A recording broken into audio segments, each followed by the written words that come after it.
فطرة الإسلام وعلى كلمة الإخلاص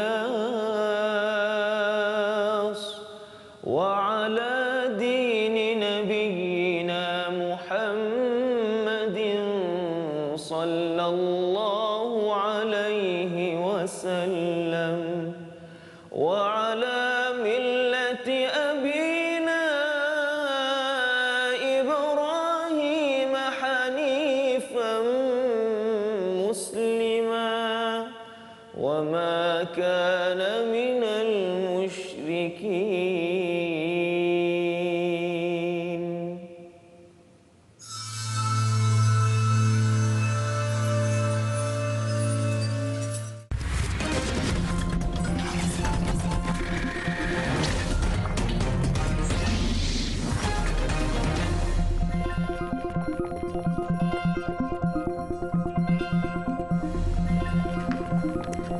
Bismillahirrahmanirrahim. Assalamualaikum warahmatullahi taala wabarakatuh. Berita Lejeras 10 Januari bersama saya Aziz Arifin dan jurubahasa isyarat Ahmad Hafiz Azamuddin. Dan berikut tajuk utama malam ini.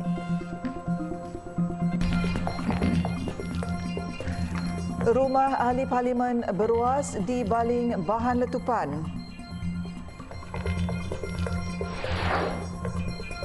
Juga batal lesen jika gagal tutup premis waktu solat Jumaat.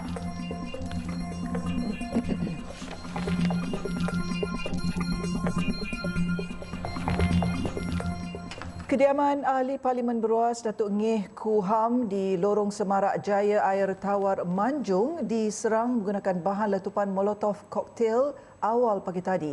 Insiden turut menyebabkan sebuah kenderaan jenis Mercedes-Benz milik Kuham terbakar, manakala dua lagi kereta iaitu jenis Honda CR-V dan Toyota Hilux turut rosak akibat terkena bahang kebakaran.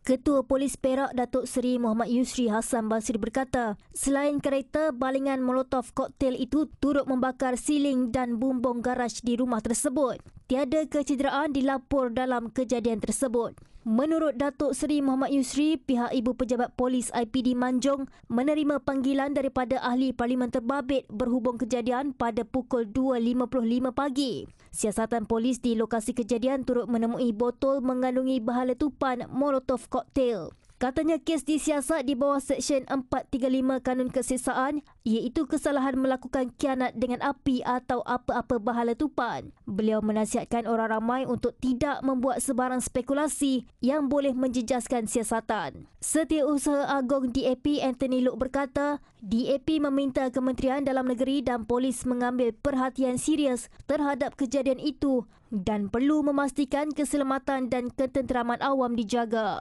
Sementara itu, penolong pengarah bahagian operasi Jabatan Bomba dan Penyelamat Malaysia JBPM Perak, Sabarozi Nur Ahmad berkata, pihaknya menerima panggilan kecemasan berhubung kejadian itu pada jam 3.05 pagi. Menurutnya, sepasukan anggota bomba dari Balai Bomba dan Penyelamat Malaysia Air Tawar bergegas ke lokasi bagi menjalankan kerja-kerja pemadaman. Anggota bomba melakukan pemadaman api menggunakan air serta buih dan kebakaran tamat sepenuhnya jam 4.44 pagi. Orang ramai yang mempunyai sebarang maklumat boleh menyalurkan kepada pihak polis bagi membantu siasatan. Petani Kampung Sungai Tersusun Seri Delima Kota Tinggi Johor berdepan kerugian puluhan ribu ringgit akibat banjir. Menurut salah seorang petani, Muhammad Asnur Muhammad Rahani, 40 tahun, banjir setinggi 10 kaki yang melanda kampungnya itu baru-baru ini merupakan yang terburuk. Cuaca tidak menentu dan paras air yang naik dengan cepat menyebabkan usahanya untuk menyelamatkan tanaman jadi sia-sia. Wartawan Karizah Faizal yang berkesempatan menyingkap nasib mangsa banjir selatan tanah air itu ada butirannya. Mat Asno yang sudah 5 tahun mengusahakan tanaman sayur-sayuran di kampung itu sudah biasa dengan banjir yang melanda. Katanya pelbagai kaedah digunakan untuk memastikan tanamannya dapat diselamatkan, termasuklah mengikat polybag menggunakan tali agar tidak hanyut di bawah banjir. Namun tidak berhasil kerana semua tanamannya rosak dan dianggarkan rugi sebanyak RM20,000 melibatkan keseluruhan tanaman, antaranya tanaman fertigasi di atas tanah dan para, semaian anak pokok dan lain-lain. Biasanya untuk kos ni dia akan berlipat lagi satu kali ganda lah dengan keadaan kos sekarang pun dah makin naik. Okey, lepas tu dari segi pemulihan tu peringkat awal kita akan rehat dulu sebab kita tak pasti keadaan cuaca, kita pantau macam ni cuaca baru kita lepas itu kita mula fikirkan lah. Kalau dari segi tempoh mungkin paling pendek pun dah masa sebulan kita kena balik kena set up balik, kena bina balik tu. Tidak hanya itu, dia juga terpaksa berdepan kerugian harta benda mencecah lebih RM25,000. Meskipun reda dengan ujian itu, namun jelas terpampang pada wajahnya yang seolah-olah lelah dengan kerugian yang terpaksa ditanggung setiap tahun. Okey, disebabkan kali ini ketinggian paras air tu lebih tinggi daripada sebelum ni dan kebanyakan barang-barang elektrik tu yang kita dah angkat, dah tinggikan pun termasuk TV apa semua kena. Memang kebanyakan barang elektrik yang ada dalam rumah ni semua burn lah. Main tu anggaran macam yang saya boleh estimate dalam 25K ke atas lah.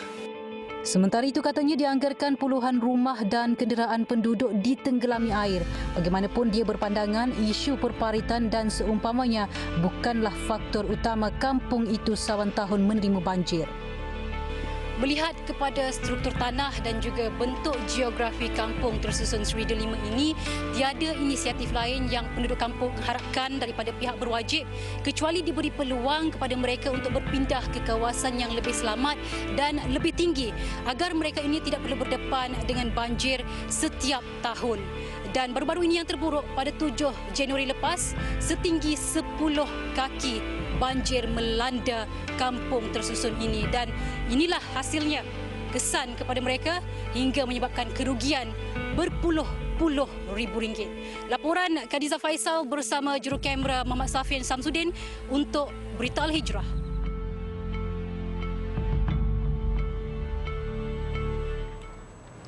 Bimbang tragedi Bah 2006 berulang, penduduk kampung Sungai Telur di Kota Tinggi Johor tidak menafikan banjir kali ini merupakan kedua terburuk yang pernah dihadapi.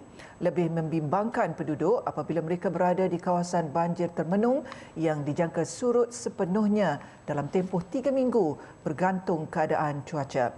Dan untuk perkembangan lanjut, kita bersama wartawan Khadijah Faisal di lokasi. Silakan Izzah.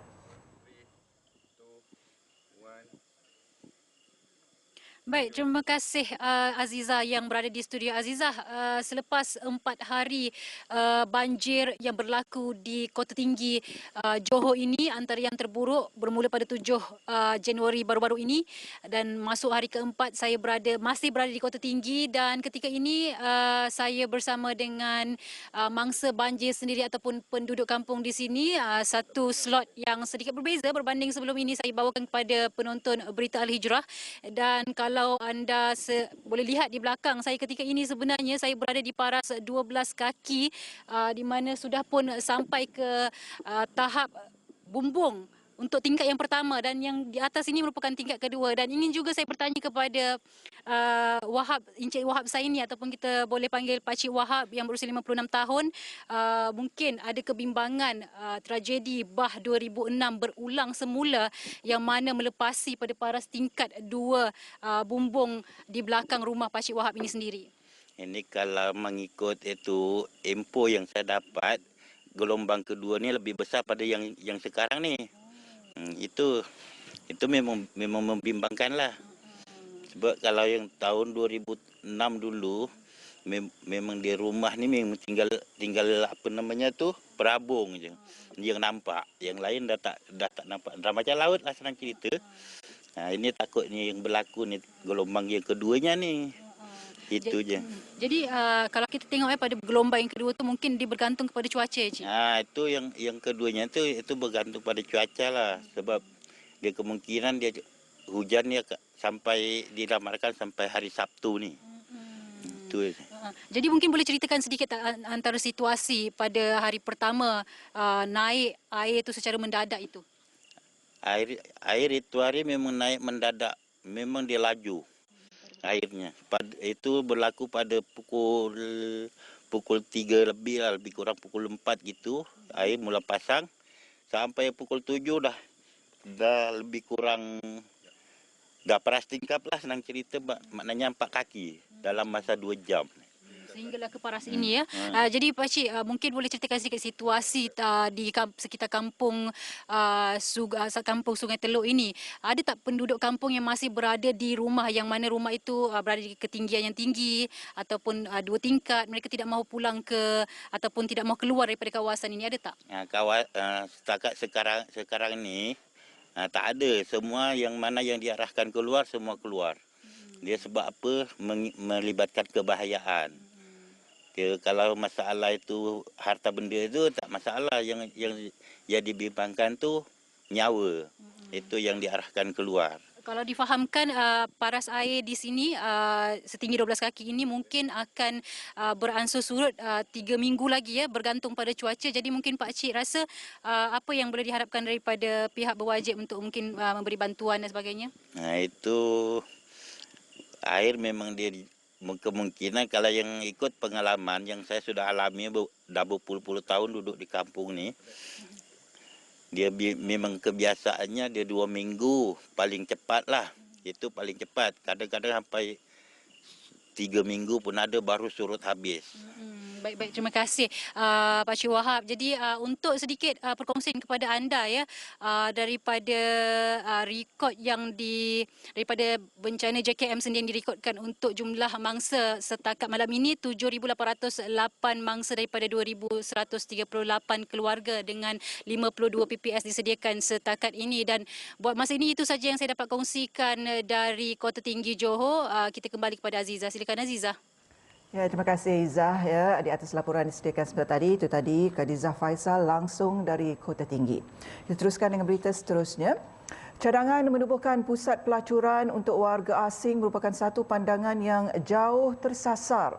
Mufti Wilayah Persekutuan Datuk Profesor Madya Dr. Luqman Abdullah berkata, kenyataan itu menggalakkan kepada perkara maksiat yang jelas dilarang dalam Islam. Menurut Datuk Profesor Madya Dr. Luqman, pusat pelacuran yang menggalakkan zina merupakan satu perbuatan tercela dan mendatangkan kerosakan kepada institusi kekeluargaan serta negara. Jelasnya Islam memelihara kelima-lima aspek maqasid syariah, iaitu nyawa, agama, keturunan, harta dan akal. Pandangan yang dilontarkan seniman tempatan tersebut secara tidak langsung boleh merosakkan beberapa aspek berkenaan. Sementara itu, dalam konteks perundangan negara pula, perkara tersebut melanggar Akta Perlindungan Wanita dan Gadis 1973 Akta 106 yang melarang menggunakan wanita untuk tujuan pelacuran. Ujar beliau lagi, cadangan tersebut bukan sahaja bertentangan dengan ajaran Islam yang sentiasa memuliakan wanita, malah bercanggah dengan prinsip Malaysia Madani, iaitu hormat dalam kurungan A yang diletakkan di atas hak asasi dan maruah.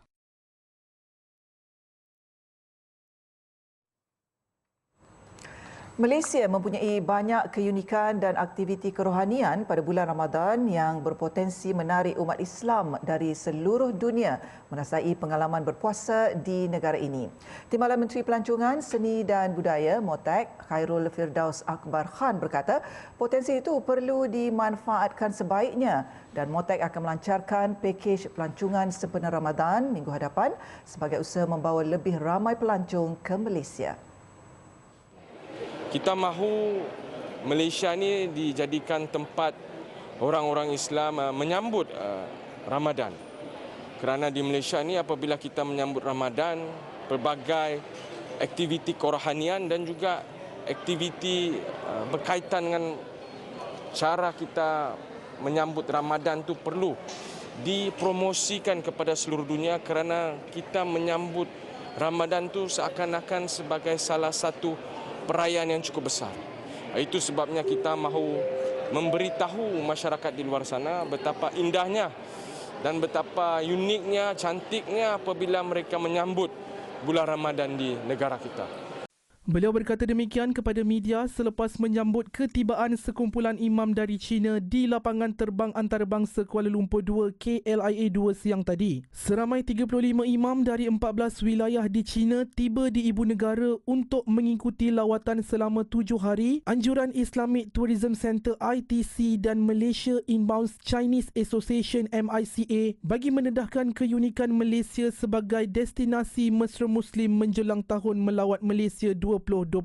Dalam pada itu, Khairul berkata selain promosi bulan Ramadan di Malaysia, banyak lagi program sudah dirancang untuk menggalakkan melalui pengukuhan kerjasama antara ITC dan Tourism Malaysia untuk memperkenalkan Malaysia ke seluruh dunia. Peniaga di Kuala Terengganu yang gagal mematuhi arahan penutupan premis selama 2 jam bermula 12.30 tengah hari hingga 2.30 petang setiap Jumaat berdepan tindakan tegas dari Majlis Bandaraya Kuala Terengganu MBKT termasuk pembatalan lesen. Datuk Bandar Kuala Terengganu Rosli Latif berkata arahan tersebut melibatkan pasaraya, kedai makan serta lain-lain perniagaan milik orang Islam. Arahan tersebut bagaimanapun dikecualikan untuk pemilik premis bukan Islam yang dibenarkan beroperasi seperti biasa tanpa apa-apa halangan. Pun begitu bagi pengusaha bukan Islam yang menggaji pekerja Islam, premis mereka turut tertakluk dalam arahan tersebut. Tambah beliau, arahan itu telah lama dikeluarkan tetapi diwar-warkan semula kerana pihaknya ada membuat tangkapan dan wujud aduan berlakunya pelanggaran terhadap peraturan berkenaan. Semua pasaraya masih lagi tertakluk, semua pasaraya dan premis-premis yang saya sebut tadi, semua restoran, kedai makanan atau gerai makan Muslim termasuk fast food. Kalau kedai berkenaan dimiliki oleh non-Muslim tapi pekerja-pekerjanya adalah Muslim, dia tertakluk pada arahan ini. Spirit kepada arahan ini adalah untuk mencegah orang-orang Muslim yang tidak bersolat Jumaat.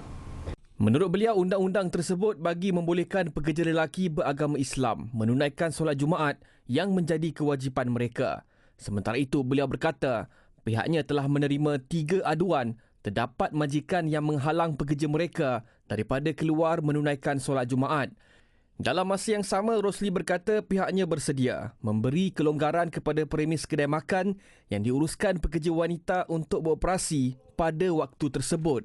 Tetapi pemilik premis berkenaan perlu membuat permohonan khas kepada MBKT bagi mendapatkan kelulusan dengan beberapa syarat tertentu.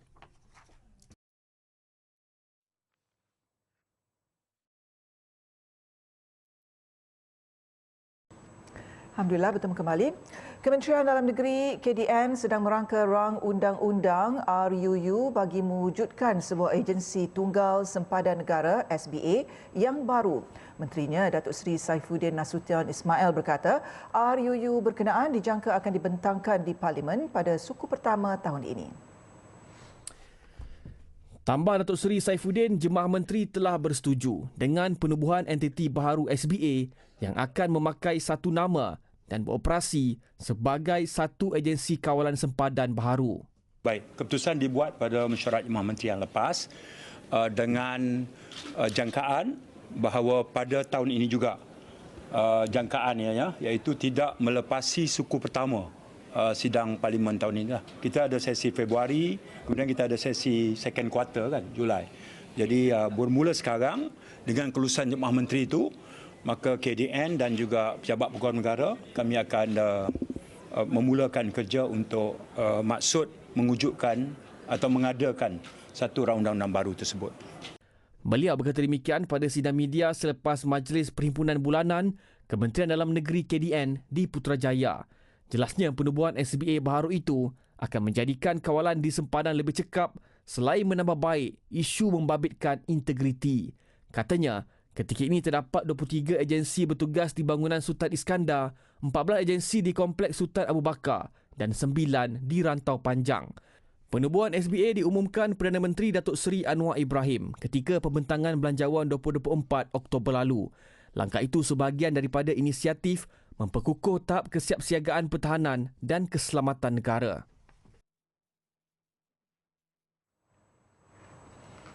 Perisikan di kawasan sempadan akan dipergiatkan bagi membasmi kemasukan dadah dan pendatang asing tanpa izin parti.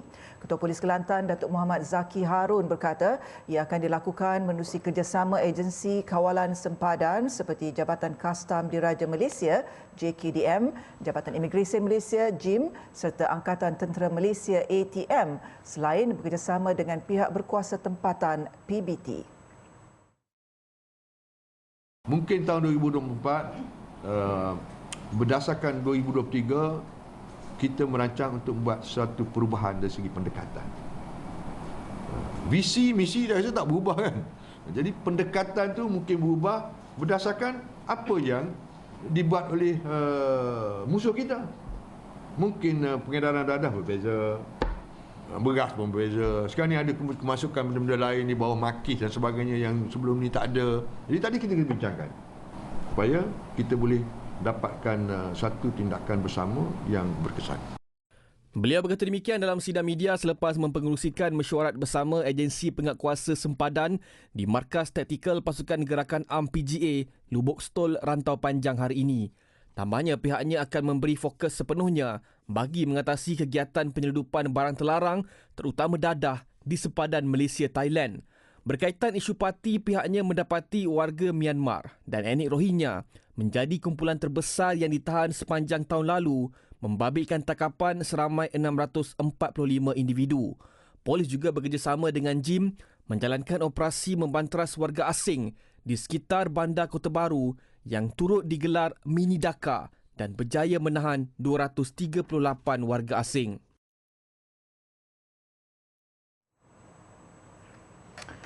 Dahulu dirinya yang sihat mampu menguruskan 3 anaknya yang mengalami pelbagai penyakit kronik. Namun kini segalanya berubah apabila Nashiha Hassan, 38 tahun, terlantar dan tidak mampu bergerak selepas disahkan menghidap kanser radang hati 3 bulan lalu. Lebih malang, wanita itu turut disahkan menghidap penyakit hempedu, batu karang, paru-paru dan sakit jantung. Menurut Nashiha, dia baru saja selesai menjalani pembedahan di bahagian hati dan selepas pembedahan itu, pergerakannya masih terbatas. Suaminya difahamkan hanya melakukan kerja kampung dengan pendapatan tidak menentu dan Nashiha sebelum ini mengambil upah menjahit pakaian bagi membantu pendapatan keluarga.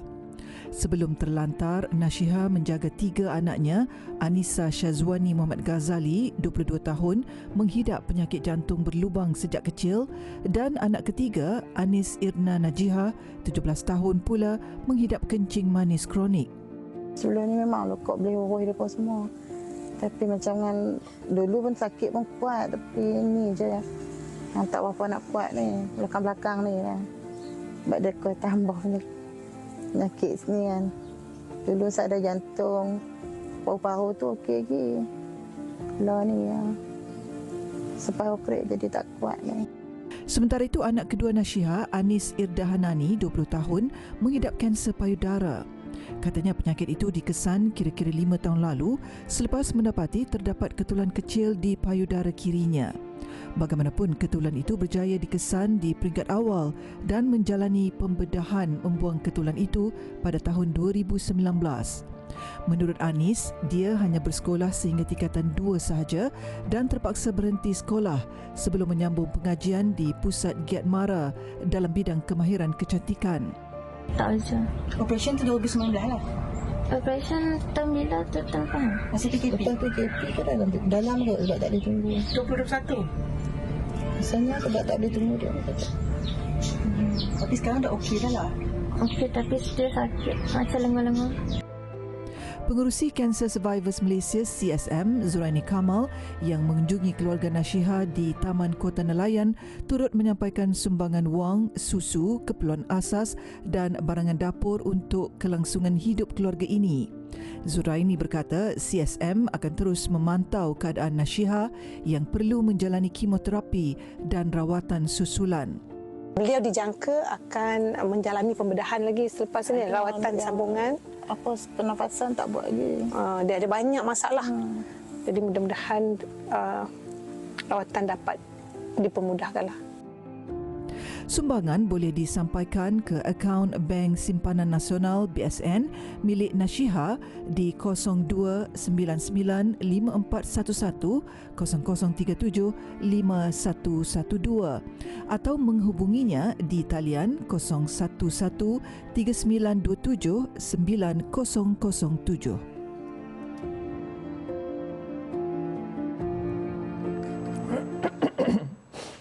Program Digital Desa merupakan antara usaha berterusan Bank Rakyat untuk memacu aktiviti ekonomi digital penduduk luar bandar. Ketua Pegawai Eksekutif Bank Rakyat, Datuk Dr. Muhammad Hanis Osman berkata, usaha itu bagi membudayakan gaya hidup tanpa tunai menerusi penggunaan perkhidmatan e-perbankan dan e-pembayaran melalui platform digital bank.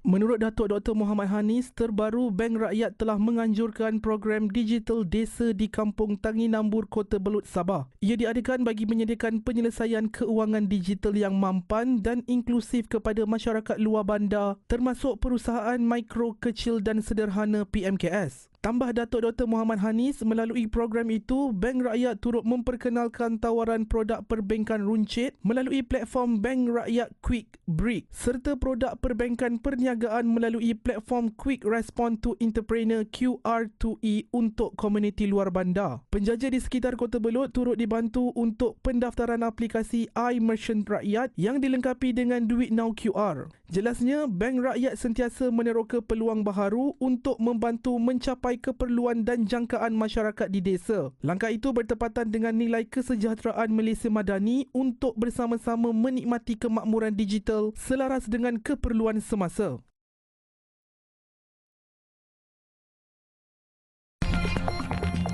Trak makanan diserbu akibat kebuluran.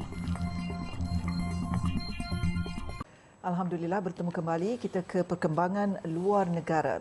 Kebuluran memaksa ratusan penduduk Gaza menyerbu trak bantuan makanan yang membawa tepung dan makanan dalam tin di Gaza City. Situasi menyedihkan berebut makanan itu terpaksa dilalui mereka selepas bantuan tidak sampai ke kawasan mereka. Pemandu trak yang membawa bantuan bekalan makanan tidak mampu berbuat apa-apa selepas diserbu penduduk Gaza yang kelaparan. Mereka memanjat trak dari Rafah itu dan membawa lari bekalan. Sebelum Perang 7 Oktober, kejadian seperti ini tidak pernah berlaku di Gaza. Walaupun mereka hidup serba kekurangan, penduduk Gaza sering dianggap sebagai penduduk yang menjaga perilaku. 10 trak bantuan dari beberapa negara termasuk Arab Saudi, Emirat Arab Bersatu, Mesir dan Program Makanan Sedunia telah memasuki semenanjung Gaza setiap hari selepas pintu Rafah dibuka kepada trak bantuan. Namun sejak Perang Palestin-Israel memasuki bulan keempat, Organisasi Kesihatan Sedunia WHO sendiri memberi amaran kemampuannya untuk membekalkan bantuan dan bekalan hospital semakin berkurangan.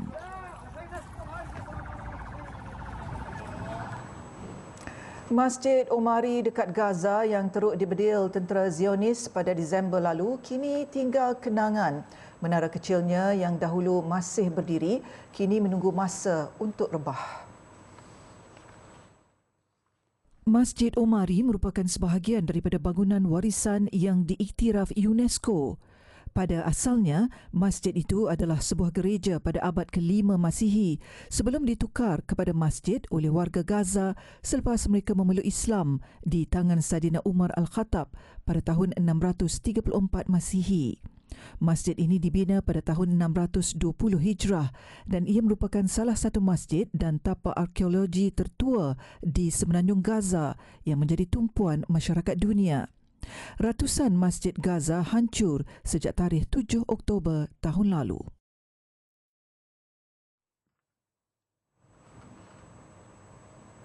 Sekian berita Al-Hijrah untuk malam ini. Saya Aziz Arifin dan jurubahasa isyarat Ahmad Hafiz Azamuddin. Satukan ummah dengan ilmu bagi memperkasa Malaysia Madani. Assalamualaikum dan selamat malam.